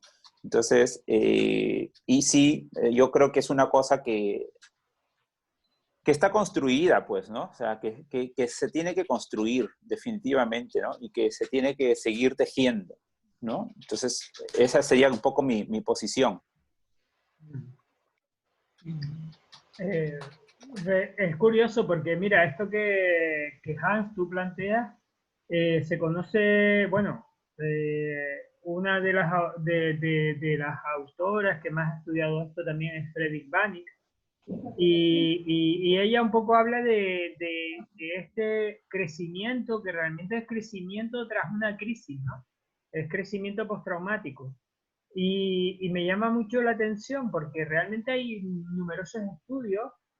De hecho, hay un libro que ella ha publicado, que ya os dejaré el enlace, que es precisamente sobre el abordaje del trauma, ¿no? Y el abordaje del trauma desde esta posición de cómo podemos trabajar con las personas para que crezcan de una experiencia adversa, ¿no? Para que crezcan como personas una experiencia adversa. Y hay un estudio que ella menciona que fue cuando el atentado de las Torres Gemelas del 11S, ¿no? Y ella habla de que el 20%, el 10% de las personas que vivieron esa experiencia acabaron con secuelas. El resto, el 90%, no generaron secuelas de esas, sino que al revés. Comentaban que habían aprendido y habían crecido como personas a raíz de esa experiencia, ¿no? Entonces, eso es muy esperanzador, porque eso nos indica que la mayoría de la población, la mayoría de los seres humanos crecemos como personas a raíz de experiencias difíciles en la vida, ¿no? Entonces, quizás, si nosotros queremos facilitar procesos donde las personas generen sus propias soluciones y puedan crecer, puedan sacar aprendizaje que les ayude a llevar una vida un poquito mejor, quizás debemos centrarnos en qué preguntas hacer, qué preguntas y qué conversaciones tener para ayudar a las personas a encontrar aquellos aprendizajes que se han llevado de la situación, lo que han aprendido de la situación. Entonces, me gustaría, perdón, Antonio. Sí, no. Entonces, quizás, pensando en ese futuro, el reto quizás que tenemos es cómo ayudar a las personas a lo que han descubierto a raíz de estos tiempos que estamos viviendo en sus vidas cotidianas, aquello que han descubierto en sus vidas cotidianas, cómo podemos ayudarlas a trabajar con ellas, conversando para que descubran para que generen soluciones acerca de cómo mantener eso. ¿Cómo mantener esos aprendizajes que han descubierto, ¿no? A raíz de esta situación? Pues ahí Héctor hablaba de la economía colaborativa. ¿Cómo ayudar a las poblaciones a mantener eso que han descubierto como algo positivo y que no se pierda una vez que pase esto, ¿no? A mí me apetecía un poquito aportar, ¿no? Que a lo mejor a veces una patita que quizás a lo mejor de manera sin querer podemos perder de vista, ¿no? O no lo sé, así lo vivo yo. Que creo que una parte importantísima es la creencia, ¿no? De que la gente tiene recursos para salir adelante, ¿no? Y como decía antes, burro cargado busca camino, ¿no? Pero también creo que es importante, y aprovechando las palabras tuyas de Tony, es decir, poner el foco también en la relación, ¿no? Cómo una determinada relación puede ser el cauce de un proceso de resiliencia y cómo la importancia que tiene eso, ¿no? Porque, por ejemplo, cuando hablan de los famosos tutores de resiliencia, ¿verdad? Sobre todo hablando de población infantil, de realmente adultos significativos que aportan miradas potenciadoras en momentos claves de la vida y que de repente despiertan ese proceso, ¿no? Y que hay niños que pues a lo mejor no tienen esa posibilidad y ese proceso resiliente pues no se despierta, ¿no? No se despierta de la manera esperada, ¿no? Y entonces creo que es interesante poner la mirada en dos sitios, ¿no? Por una parte, las personas y en detectar esos recursos que pueden poner en juego, pero también en la relación, ¿no? En la suma de las dos cosas, ¿no?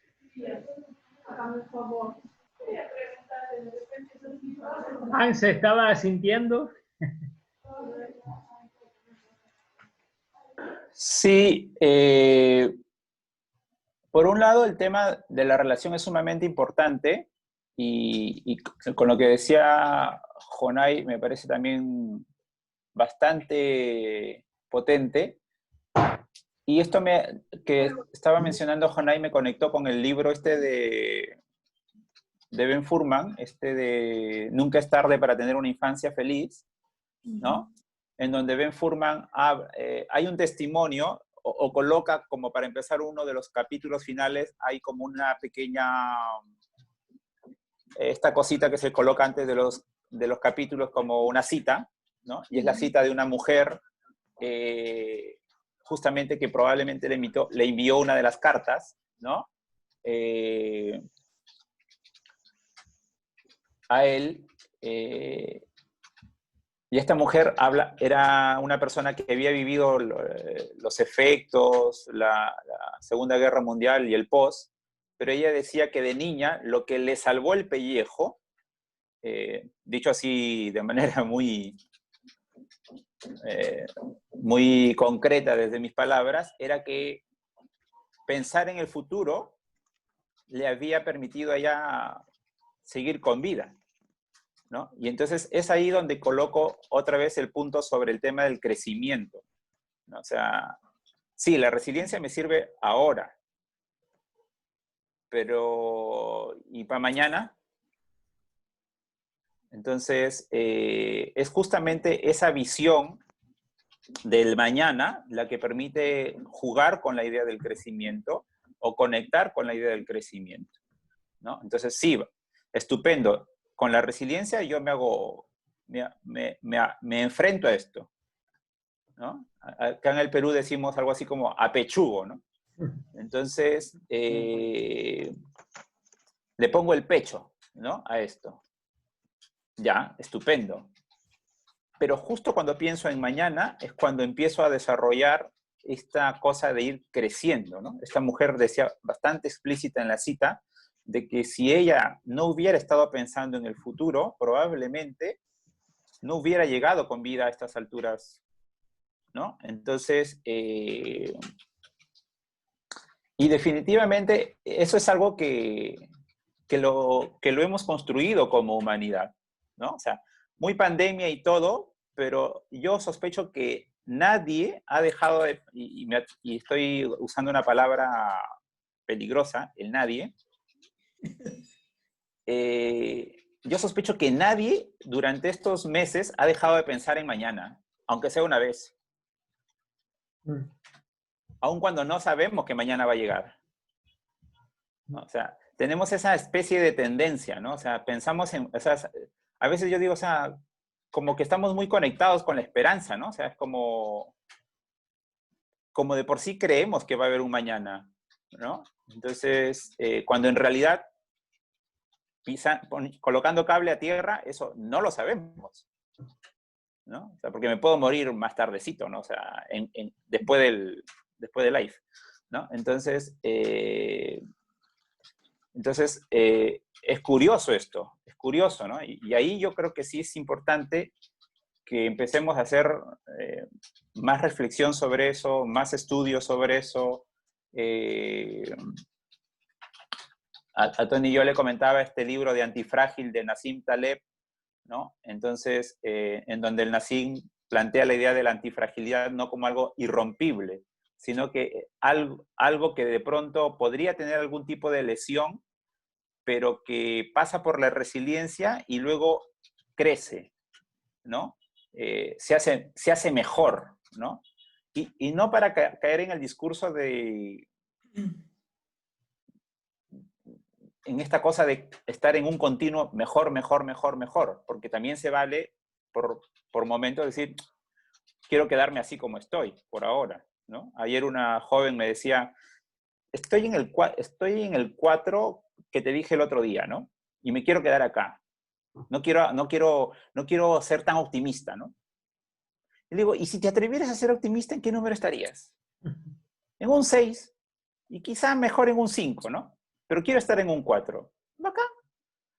Y entonces conversamos sobre ese 4, ¿no? O sea, no hubo necesidad de hablar de más, pero fue curioso porque en ese 4 ella empezó a decir cosas que había estado haciendo, estudiar cursos online, hacer otras cosas, ¿no?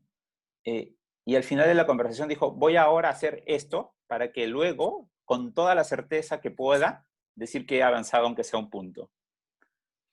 Entonces, sí, claro, se puede quedar uno en su sitio si quiere, tampoco es que tiene que estar siendo mejor todos los días, ¿no? Entonces, porque eso suena como, tengo apuro por estar mejor todos los días, ¿no? Y se vale, no, porque eso también, si me hace sentido, se vale, ¿no? Entonces, pensando en Nassim, esta idea de la antifragilidad, no como algo que hay que estar a fuerza haciendo mejor todos los días, sino que tras cada experiencia desafiante en la vida, paso por la resiliencia, pero también me doy el permiso de crecer, ¿no? Ahora, como tú decías, Tony,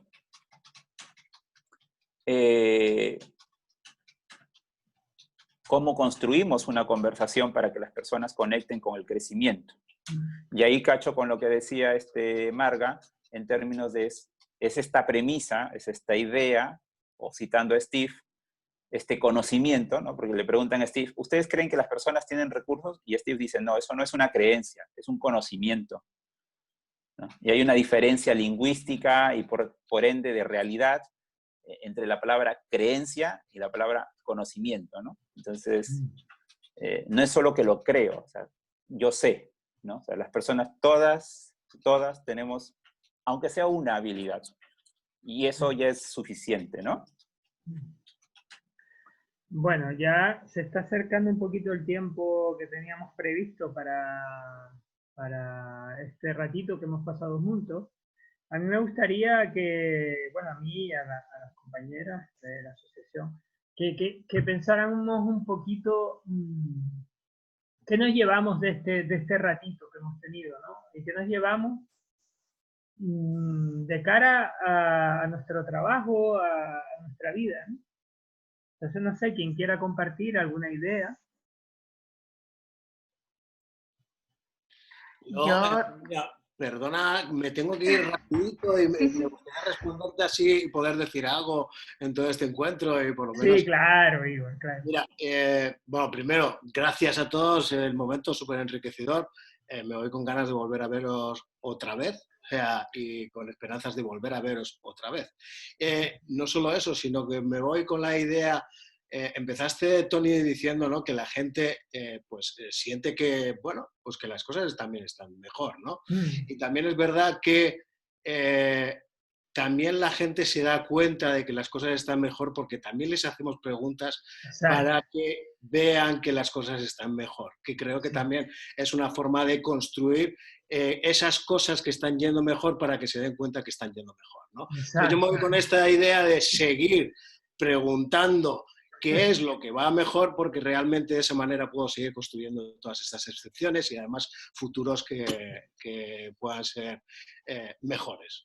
Genial, Igor. Esa es mi reflexión y espero volver a veros. Muchas gracias a todos. Un abrazo, Igor. Gracias, Igor. Bueno, ¿qué os lleváis entonces de este encuentro? A los demás también. Yo voy a ser súper breve. Lo que dijo Igor me encanta y luego también me ha gustado mucho el final de Hans en cuanto a la esperanza. Ya con eso. Gracias, Hans. Yo, a ver, a mí me gusta pensar y este tipo de conversaciones como las que hemos tenido hoy me reafirman en eso, ¿no? En mantener la línea, de seguir con esa visión de esperanza, con esos futuros preferidos que la gente quiere y preguntando y guiando. Y a mí me gusta pensar que nuestro papel profesional es acompañar a la gente en la co-construcción, que les ayudamos a construir esa realidad que quieren. Partan de una mentira o no, ¿no? Como en el caso de Tony. Pero creo que al final se trata de eso, se trata de co-construir desde la pregunta, desde la orientación y desde la mirada, porque creo que es importante. La resiliencia estábamos hablando, bueno, es verdad, es una capacidad que igual es innata y que todo el mundo podría llegar a tener, pero no todo el mundo la desarrolla, y los que lo desarrollan tenemos que pensar también que bueno, que es a través de eso, desde una mirada concreta hacia ese futuro, ¿no? Y me gusta. Diego quería decir algo también, que estaba hace un ratito ahí con una cosa que le rondaba la mente, ¿verdad, Diego? Sí, sí. Primero, pues quiero saludarles a todos, darles las gracias por la oportunidad de compartir. Primera vez que estoy en contacto con ustedes y pues realmente aprendo muchísimo de todas las experiencias y los criterios que ustedes manifiestan. Me parece realmente muy interesante, muy importante, ¿no? Y bueno, en breves rasgos, lo que hoy puedo compartirles es que todas las experiencias que ustedes manifiestan están ahí presentes en cada momento, en cada situación, en cada realidad que vivimos, tanto en el aspecto laboral como en el aspecto familiar, en el aspecto social. Y pues me he dado cuenta de algo que mientras más presente lo tengamos, toda esta, no sé si llamarle esta visión, esta perspectiva o este enfoque, nos ayuda más a crecer que a resilienciar. Yo lo entiendo o lo interpreto sobre el último tema que estaban conversando y lo escribí, como que resilienciar es salir de, o podría interpretarlo así, pero crecer es, lo interpreto como avanzar a. Entonces, no sé si tenga sentido eso para ustedes como una diferencia, ¿no? De, en lugar de huir de o de salir de, más bien crear y avanzar a. Y es lo que hoy me ha dado una pauta para interpretar muchas cosas con los ejemplos y con todas las exponencias de ustedes, que me parece genial. Y pues espero nuevamente estar compartiendo en otra ocasión con ustedes, pues para seguir aprendiendo y compartiendo algunos temas como estos que me parecen súper importantes. Gracias a todos. Gracias, Diego. Gracias, Diego. ¿Alguna otra idea que queráis compartir de la conversación de hoy? Yo me quedo con esto de qué importante es ir despacio para poder escuchar a las personas, para respetar su ritmo, su tiempo, para que no sea algo forzado también, si no sería como una práctica forzada en las soluciones, ¿no? Ajá. Y me han picado con lo que mencionaron de Friedrich Panik. Bueno, Kant había dicho del crecimiento postraumático, pero no había leído mucho de eso, entonces voy a leer. Eso, gracias. Vale, Mari Carmen, si te parece, comparte un momentito pantalla para que veas el libro que es, aunque lo he puesto en el chat, ¿vale? Lo he puesto en el enlace en el chat. A ver si me deja... vale. Ya, ajá. ¿Lo has visto en el chat? El enlace, puedes entrar al libro, ¿vale? Bueno, y todos también pueden entrar al libro a partir de ahí.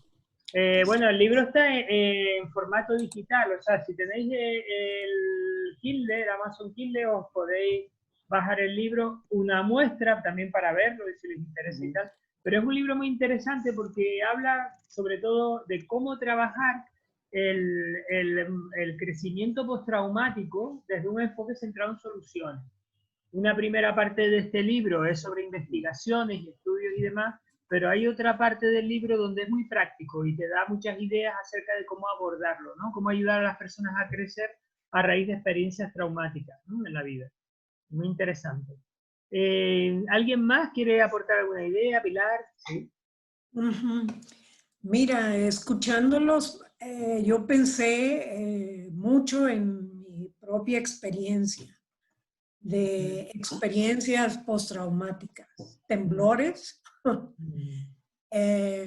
Vivo en un lugar donde hay un volcán que hace erupción, tiene ya bastantes años que todos los días... ¿Cómo se llama, Pilar? ¿Cómo se llama el volcán? Popocatépetl. Ah, ya sé cuál es, sí, muy famoso, sí, muy famoso. Ajá. Sí.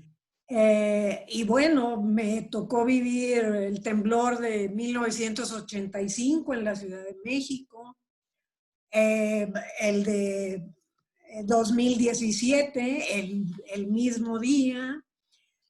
Y bueno, vivo en una zona de temblores, antes vivía en una zona de ciclones e inundaciones.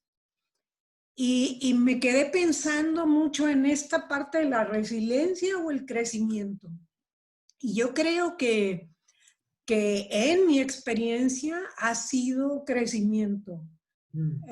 Uno en ese momento actúa y se vuelve una forma de vida, una actitud ante la vida también, ¿no?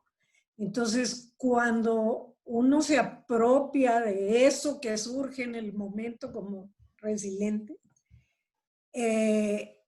ya es parte de ti, ya lo creciste y ya te vuelves exponencialmente un virus que va contaminando tu crecimiento con esa actitud de ver lo bueno, ¿sí? De estar con el otro, de preguntar por lo que va bien o lo que podemos hacer bien en este momento, cada día, y por supuesto con esta esperanza y creyendo en el otro, siempre. ¿No? A mí me gustaría aportar que, no sé, yo este tipo de encuentros me ayudan a escucharnos unos a otros. Yo creo que dan una visión a veces empoderadora del profesional, no solo empoderadora de las familias, ¿no? Y me explico. Porque creo que a veces, ¿no? Partimos de realidades complejas, ¿no? A veces hay muchas cosas que se nos escapan de nuestras manos, no sabemos qué va a pasar mañana, no tenemos control sobre esta crisis, no tenemos, pues hay muchas cosas que se nos escapan, pero hay tres cositas que a mí me da seguridad tener presente, y es como, a pesar de los pesares, puedo cuidar la mirada hacia el otro, puedo cuidar la relación y puedo cuidar mi postura. A pesar de los pesares, y ya si cuido esas tres cosas, probablemente esté generando un terreno de cultivo más propicio, más favorecedor, ¿no? Entonces, a pesar de los pesares, eso lo puedo hacer. Entonces, eso me da seguridad y me da motivación. Tony, yo quería plantear que te agradezco provocarnos, en el mejor sentido de la palabra peyorativo, porque ha generado diálogo enriquecedor, sinergia entre profesionales de diferentes países, diferentes contextos. Es verdad lo que dice Pilar, la complejidad de las situaciones que son diversas, al menos en Latinoamérica, donde ya te pueden asaltar a la 1 de la tarde, por la mañana con una pistola, a mí me han asaltado con machete. Todas estas cosas o temblores que hemos sufrido aquí en Ecuador, también te generan que algo que dice en el vídeo que he discutido, he debatido y co-construido con los estudiantes. Realmente no empezamos de cero, no es empezar a empezar. Realmente todos tenemos una mochila detrás, un bagaje, una experiencia vital, que lo que hemos hecho es activarlo, activar nuestros recursos en estos momentos. Yo hablo de un concepto que no es nada nuevo, se llama memoria transactiva. ¿Cómo hemos rescatado incluso desde un foco intergeneracional cómo otras generaciones han afrontado pandemias en otros siglos para poder sobrevivir? Y eso es importante, rescatar lo que dice Han, y es el gran reto, cuidar, promover esa memoria transactiva. Pero yo realmente no estoy de acuerdo, soy crítico en plantear que empezamos de cero. No, lo que hemos hecho es un reajuste cognitivo. Lo que hemos hecho es rescatar esa memoria, ponerla en valor y en contexto, en otra realidad totalmente diferente, y poder resiliar toda esa fuerza que tenemos al interior, podernos mirar a nosotros mismos y mirar a los demás. Entonces todo esto te agradezco porque lo he dejado todo por este espacio. Ojalá, por favor, ruego que se construyan otros espacios similares. Ya te tiro la piedra, Tony, para que puedas articular otro espacio, y agradecer con un beso y un abrazo muy grande a todos de que hemos podido retroalimentarnos. Muchas gracias. Gracias a ti, Héctor. Mira, la idea un poquito es que nosotros cada mes tengamos un encuentro como este, ¿vale? Y nuestra esperanza es que se vayan sumando cada vez más compañeros, más compañeras de diferentes países. Esa es nuestra idea, ¿no? Y poder co-construir juntos, ¿no? Entonces, este ciclo de encuentro se va a mantener, es decir, vamos a tener un encuentro una vez al mes. En agosto pararemos un poquito por esto de las vacaciones, pero nuestra idea es una vez al mes tener un encuentro así. Yo les agradezco a todas y a todos y desde la asociación también les damos las gracias por haber compartido este ratito con nosotros. La idea va a ser que esto va a quedar en la página de la asociación, este vídeo va a quedar ahí por si ustedes queréis de vez en cuando verlo, compartirlo y demás. Le agradezco mucho también a Hans, a Mari Carmen, a Diego, bueno, a ti Héctor, a Pilar y bueno, a Marga también que ha estado por aquí. Y a Igor, pues la posibilidad de compartir más activamente. Yo sé que hay gente también que nos está viendo en Facebook que no ha querido pues entrar, ¿vale? Pero que sí ha estado ahí vendiendo, ¿no? La idea es que esto pueda ser una pequeña comunidad de aprendizaje entre compañeros y compañeras, ¿vale? Y que podamos pues generar ideas para ayudar a las personas con las que trabajamos. Eso es un poquito la idea. Y yo les agradezco y desde la asociación le agradecemos pues el haber estado este ratito con nosotros, ¿vale? Nos volveremos a ver en julio, habrá otro encuentro y luego en septiembre de nuevo retomaremos. Así que les mandaremos el enlace y todo. Gracias a todas y a todos por estar este ratito con nosotros. Gracias. Chao. Nos despedimos Gracias. ya, Adiós. Venga. Gracias, Hasta cuídense. la próxima. Adiós, Hans. Adiós, compañero. Gracias, amigos.